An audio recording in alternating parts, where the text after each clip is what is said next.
we got the Lionheart. We got an old lion in Anthony Smith facing off against a young dog in Jimmy Crute, man. I'll set the table. Anthony Smith, 34-16 in his MMA career, which is a lot more experience than the 12-1 record of Jim Crute. However, Jim Crute, very balanced, 5 knockouts, 4 submissions, 3 decisions. Anthony Smith, 18 knockouts, 13 submissions, 2 decisions, man. So we got a very vast contrast here, first and foremost. But we got 2 BJJ black belts on our hands, and let's start it off, man. What interests you about this matchup? Because in my opinion, while this is a matchup that I feel like kind of needed to happen, but respectively for both of these fighters' careers, I just think that this is a lot of pressure to put on Jimmy Crute, especially first fight back since, COVID and all, not having fans. How much pressure is on Jimmy Crute for this matchup, AJ? A lot, especially because Lionheart kind of did, he had his fall after John Jones, and then he suffered the devastating loss to Glover Teixeira. He did get that Gustafson rear naked choke at the end of the fight. That was a hard fight, man. Yeah. So Lionheart has been kind of on this up and down journey, trying to stay afloat, trying not to get cut from the UFC. Where Jimmy Crute, man, I feel like a lot of the pressure's on him, because he needs to take a Lionheart out. He needs to finish him. He needs to take this old dog out to pasture and put an end to it. It's sad to say, but that's kind of what's on the docket for Jimmy Crute. Now, to me, both of these fighters, man, you kind of said it perfectly at the beginning when you said it's a old lion versus a young dog. Because, man, Anthony Smith and Jimmy Crute share a lot of the same attributes to me. Very well-rounded, both hit very hard. BJJ black belts. This is going to be a mix-em up, man. It's going to be a lot of fun. Who would you give the advantage to? I have to say off the bat, I have to give the athleticism, just the primeness, the youngness, the rawness in Jimmy Crute, because this dude is an animal, man, and he's steamrolling the opposition. Like I just said, man, or I didn't just say it, but let's talk about his last 5 really quickly, right? He knocked out Modestas Bukauskas first round. That's pretty incredible. He got a submission win against a dude who looked very, very impressive in Mikhail Alexichuk, man. That dude's a boxer. That dude got hands, man. So to submit him in the first round is impressive. Lost to Misha Serkinov, which was really the big mark on him, but other than that, man, he knocked out Sam Alvey, which we know how hard that is to do as well, and he submitted Paul Craig, the Bear Jew, who nobody submits. I mean, a couple people submit, but nobody really submits, man. So this dude's been on a tear. Now, Anthony Smith, you mentioned it earlier, but we could be having a completely different narrative right now, AJ, had he not had such a honorable method of looking at the game, right? He's so honorable. He says, I will not win a championship based off of a fake injury because I can still compete, even though I got hit with an illegal strike by the champion. I have every right to not continue and get the gold. I won't. And I respect that. I respect that so much more about Anthony Smith because he doesn't get the legacy that Aljamain Sterling has, which nobody really credits the man as a champion. Now his stock is actually lowered because people are feeling that type of way, like, oh, you could have continued. You're a faker. You're an actor. He's kind of fed into it in Aljo Sterling, but at the end of the day, man, I think his stock has dropped. So Anthony Smith, man, we could be talking about a champion right now. We totally could, but we're not. And though he did lose a couple, right? Glover Teixeira, he lost to Alexander Rakic, which with that Rakic fight really was a fight that appeared to me one that Anthony Smith just went on autopilot, man. It was just a weird outing. But he bounced back against Devin Clark and showed that, hey, man, just because you're a wrestler doesn't mean anything. Don't forget, my ground game is impeccable. I submitted Devin Clark, or I didn't, but Anthony Smith submitted Devin Clark, and that's very impressive. And that's a testament, AJ, to how I think this fight's going to go.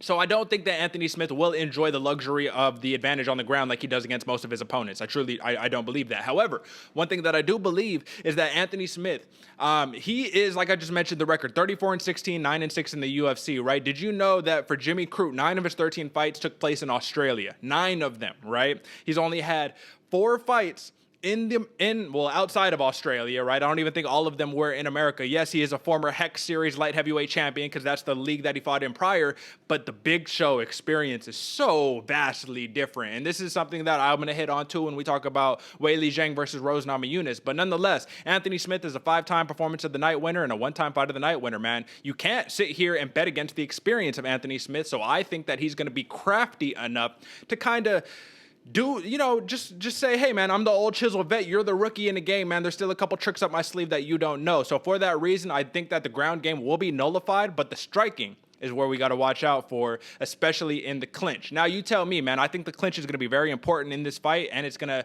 have a lot to do with the takedown defense of Anthony Smith, because Jimmy Crute, he shoots in, man. He averages 4 takedowns per 15 minutes at a 75% clip, which is pretty crazy. So where do you think this fight is going to take place at the most? Is the ground game nullified? Is it going to be a kickboxing match? I genuinely think so because of their prowess on the ground, man. Both being BJJ black belts, as well as takedown defense. And we saw in the Devin Clark fighting without Anthony Smith, man. That takedown defense is fine, and even if he does get taken down, or if he does the taking down, he knows how to roll. He knows how to get to the most advantageous positions. Personally, for me though, man, this is really one of those coin toss fights. I genuinely don't know because we're either gonna get a complete stand up battle, or we're gonna get a complete a ground game Brazilian Jiu Jitsu match. Because they're both so good at each. It could either be like, hey, our techniques are gonna cancel each other out, or hey, let's actually just scrap it out and see who does the best of which. It's so hard to say with Anthony Smith and especially Jimmy Crute too, because they can take it wherever they want.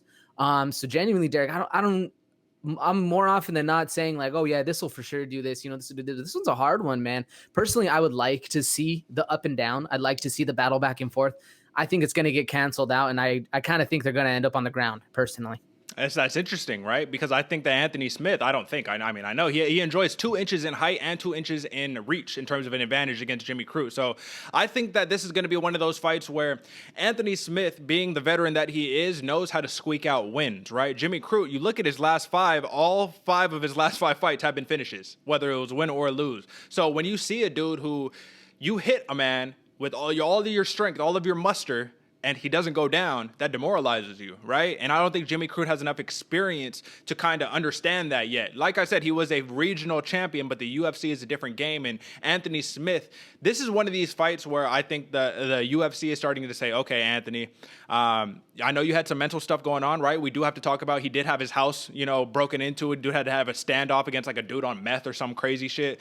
You know what I mean? But that like kind of clouds up your focus, right? You're not completely going to be focused on the task at hand when you had such craziness. Yeah, he said he had to kind of tackle his own demons, and one of those demons that he had in that kind of house robbery situation was that he's a professional fighter. He's a former title challenger, and during that time, he was like scared for his life and said it was like the hardest fight of his entire life, harder than anything he's dealt with in MMA in the octagon, because octagon, it's a sport, right? That was real life. That you don't know if this dude has a weapon. It's dark. He's in your home. You feel violated. So ultimately, I think that a couple injuries have been able to, he's been able to surpass a couple injuries. He's been able to surpass a couple mental injuries. And I think now he's focused on the task at hand because the UFC is saying, all right, Anthony, listen, we're going to put you in that gatekeeper status. You know what I mean? As long as you're sticking around in the UFC, we're going to feed you to the young guns to see who is going to advance, because the UFC ultimately is a gauntlet. So let's round this one up, AJ. Give me your pick and why.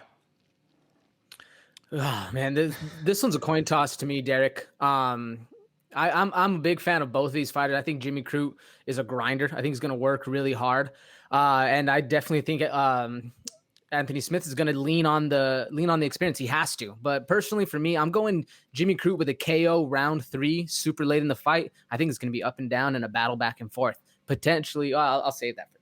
No doubt. So I'm going to go Anthony Smith on this one. And the reason why I'm going Anthony Smith on this one is because I keep hearing all this talk about, well, Jimmy Crute, he's in the, he's on the elevator or escalator going up, and Anthony Smith's on the escalator going down, and they're just at 2 different stages of their career. But people forget Anthony Smith is 32 years old, dude. That's the prime of your career. Like, to sit here and say he's washed up, he's an old dog. Like, yeah, he's older, right? But he only enjoys 7 years in terms of elder age, right? I just watched John Wayne Parr get knocked out at 44-year-old fighting in a Muay Thai contest over there and won championship, bro. That's old dog. I think Anthony Smith still got some fight in him. For that reason, I'm going Anthony Smith, grind out, win, decision loss, looking to demoralize the man. I think he's looking to demoralize the young vet, man.